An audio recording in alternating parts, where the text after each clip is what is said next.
आज हम शरीर के सबसे जटिल फिल्ट्रेशन प्लांट यानी उत्सर्जन तंत्र को डिकोड करने वाले हैं। अच्छा, तो उत्सर्जन यानी एक्सक्रीशन। बिल्कुल। हमारे पास जो नोट्स हैं, उनके आधार पर हमें ये समझना है कि कैसे प्रकृति ने इंसानों, जानवरों और पौधों के अंदर खराब पदार्थों को बाहर निकालने का एक एकदम सटीक और अचूक सिस्टम बनाया है। ये सच में बहुत दिलचस्प विषय होने वाला है है। ना? तो बिना देरी किए चलो अब पहली स्लाइड देखते हैं। देखो, इस स्लाइड पर एक 3D मेटाफर है। एक पारदर्शी इंसानी शरीर दिख रहा है। अरे वाह! और इसके अंदर से दो लाल रंग की किडनियां चमकती हुई दिखाई दे रही हैं। हाँ, ये किडनियां बिल्कुल किसी मशीन की तरह काम करती हुई दिख रही हैं।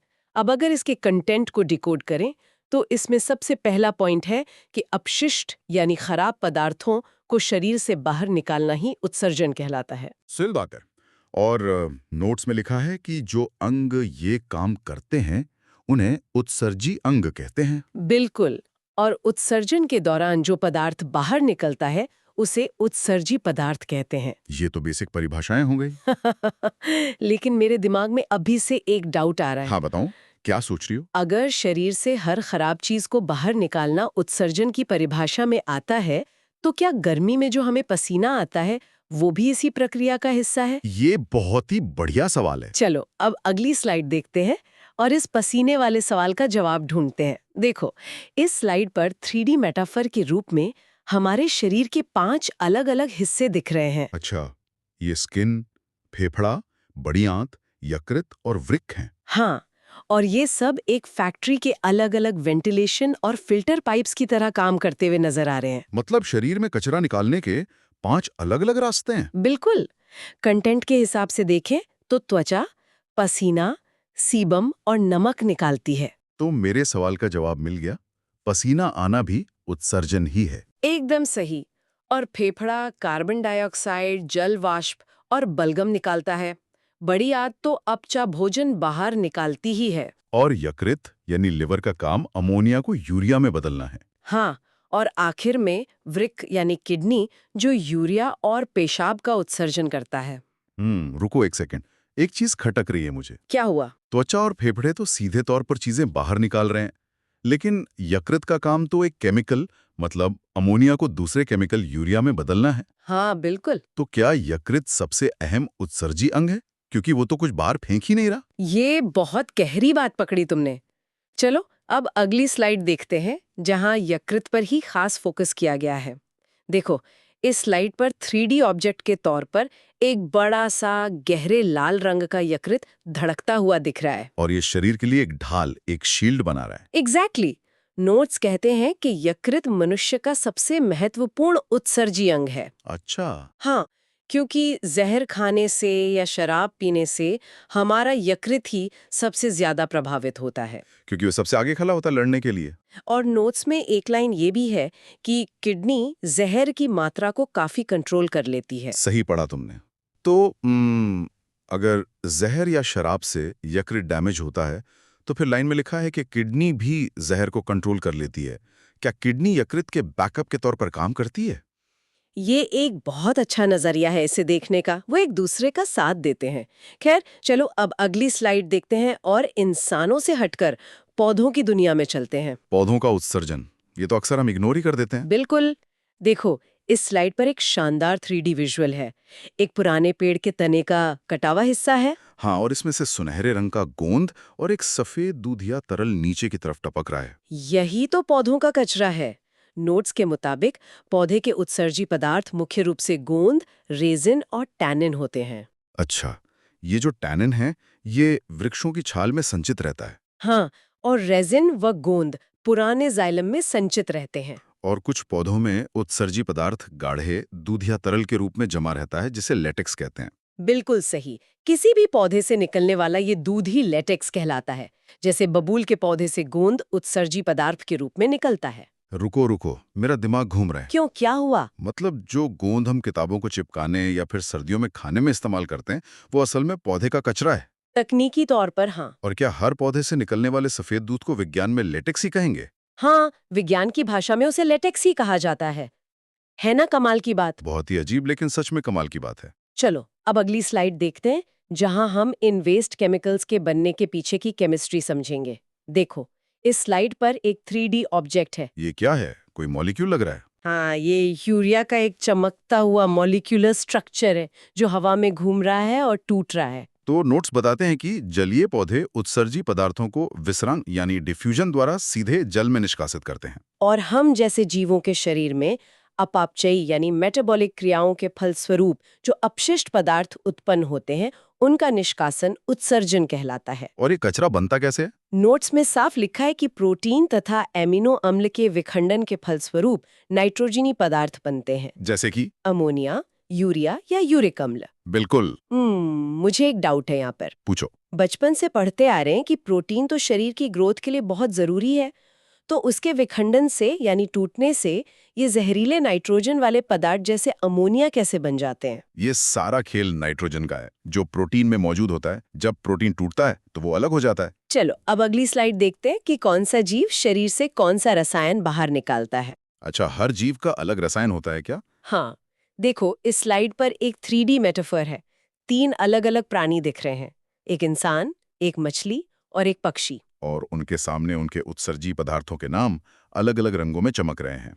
इंसान, जो कि स्तनधारी जीव है, वो यूरिया निकालते हैं मछली अमोनिया निकालती है। और पक्षी एवं कीट यूरिक एसिड निकालते हैं। बिल्कुल।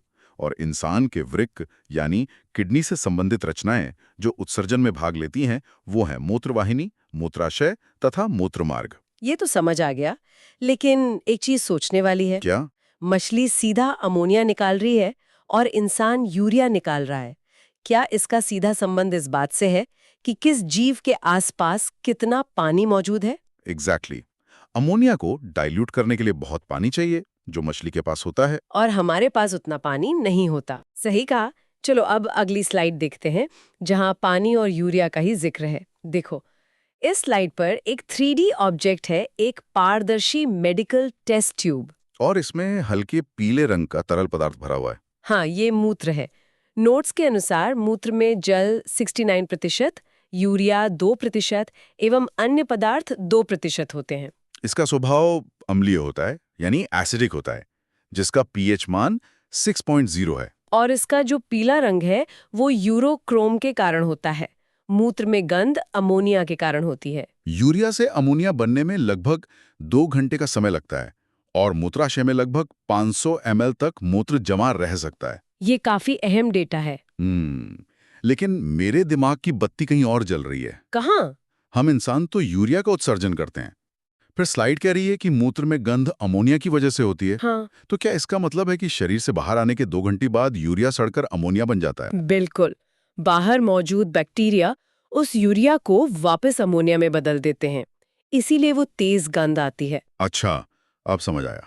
चलो अब अगली स्लाइड देखते हैं, जो हमारे शरीर के मुख्य हीरो पर आधारित है।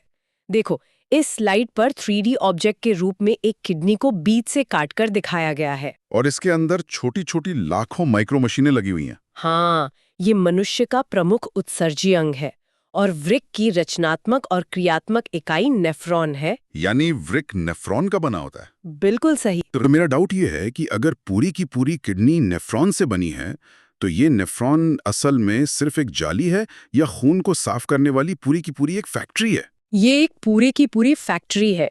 चलो अब अगली स्लाइड देखते हैं और इस मशीन का साइज नापते हैं।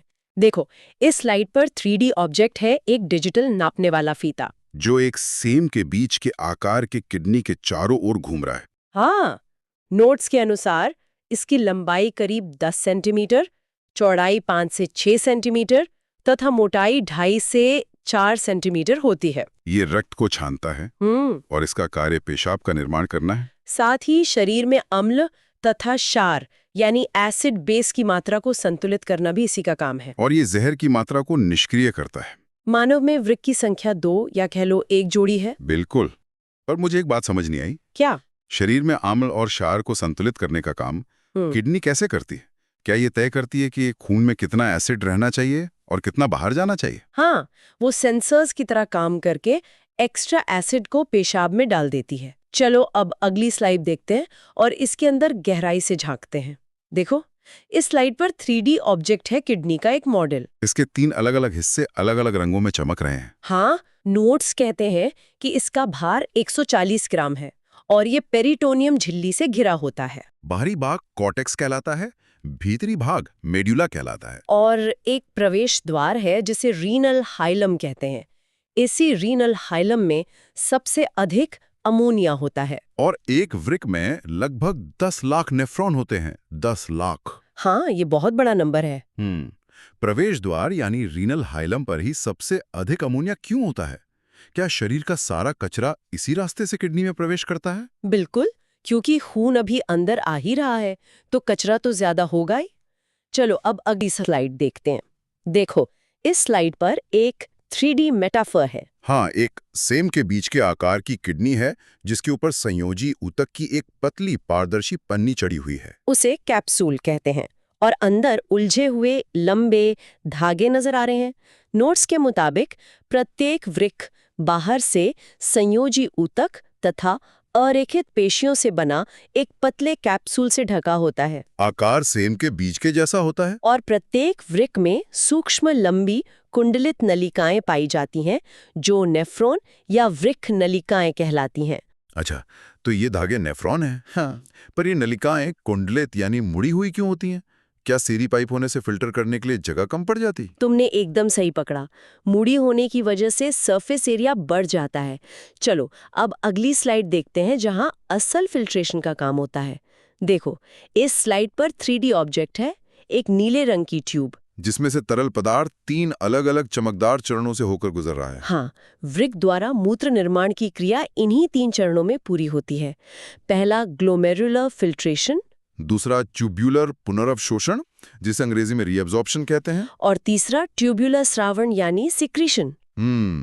पहला स्टेप फिल्ट्रेशन तो समझ आ गया कि खून छन गया। हाँ, वो सबसे बेसिक स्टेप है। लेकिन ये पुनर्अवशोषण का क्या मतलब है? क्या पहली बार में जरूरत की अच्छी चीजें भी गलती से छन जाती हैं जिन्हें वापस सोखना पड़ता है? एग्जैक्टली। हमारा शरीर कुछ भी जरूरी चीज बाहर नहीं जाने देता। खैर, चलो अब अगली स्लाइड देखते हैं कि जब ये प्राकृतिक सिस्टम फेल हो जाए तो क्या होता है। देखो, इस स्लाइड पर 3D ऑब्जेक्ट है, एक बड़ी सी मशीन। हाँ, इसमें कई पारदर्शी फिल्टर लगे हैं और लाल और नीले रंग के पाइप एक टंकी से जुड़े हुए हैं। जब मनुष्य का वृक्क कार्य नहीं करता है तो उसकी जगह पर कृत्रिम वृक्क अर्थात डायलिसिस मशीन का उपयोग किया जाता है। मशीन की टंकी को डायलाइजर कहते हैं। और इस टंकी में डायलिसिस फ्लूइड नामक तरल पदार्थ भरा होता है।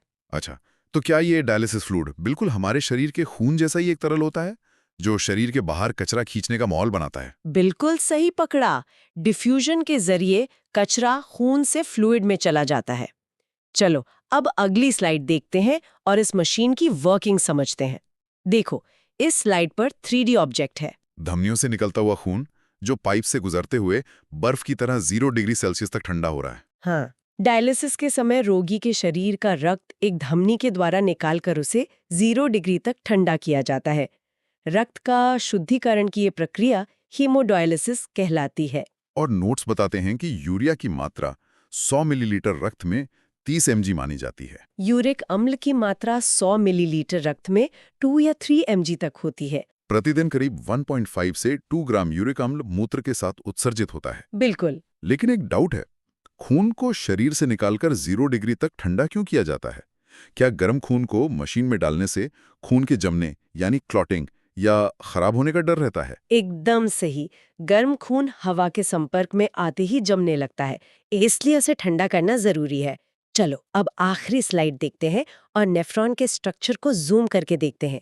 देखो, इस स्लाइड पर 3D मेटाफर है। एक प्याले के आकार की रचना है जिसने खून की लाल नीली नलियों के एक गुच्छे को पूरी तरह से जकड़ रखा है। हाँ, प्रत्येक वृक्क में लगभग 10 लाख नेफ्रॉन होते हैं।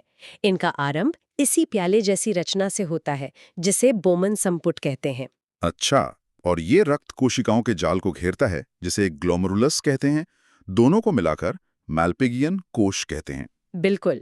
ग्लोमेरुलस रक्त को छानकर वापस भेजता है, परंतु कई बार पोषक तत्वों को भी छान देता है। और फिर बोमन संपुट रक्त का पुनः अवशोषण करके पोषक तत्वों और यूरिया को अलग करता है। सही पढ़ा। तो क्या हम कह सकते हैं कि ग्लोमेरुलस एक रफ छलनी है